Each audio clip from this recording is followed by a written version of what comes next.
Eckhart Tolle, A New Earth.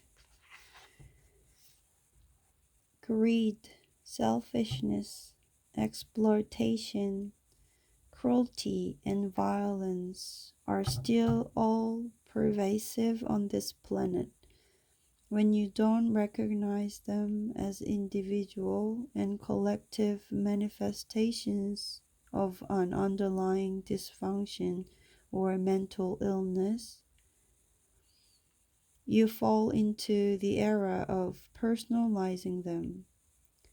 You construct a conceptual identity for an individual or a group, and you say, "This is who he is, this is who they are."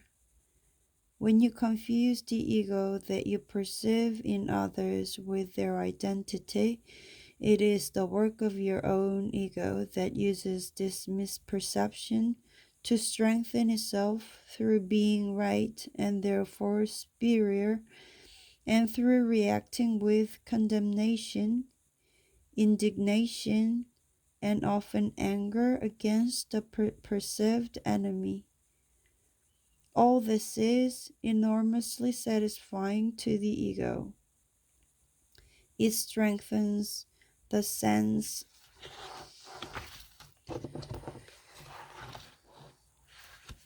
of separation between yourself and the other, whose otherness has become magnified to such an extent that you can no longer feel your common humanity, nor the rootedness in the one life that you share with each human being, your common divinity.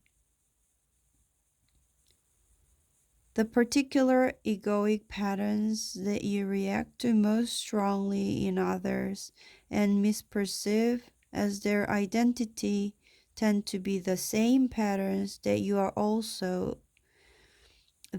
also in you, but that you are unable or unwilling to detect within yourself.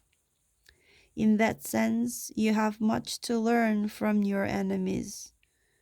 What is it in them that you find most upsetting, most disturbing?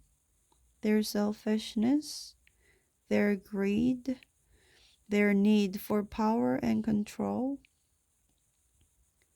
their insincerity, dishonesty, propensity to violence, or whatever it may be.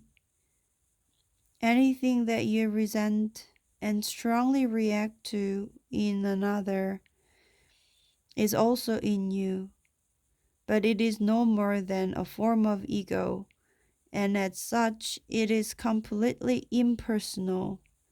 It has nothing to do with who that person is, nor has it anything to do with who you are. Only if you make it for who you are can observing it within you be threatening to your sense of self.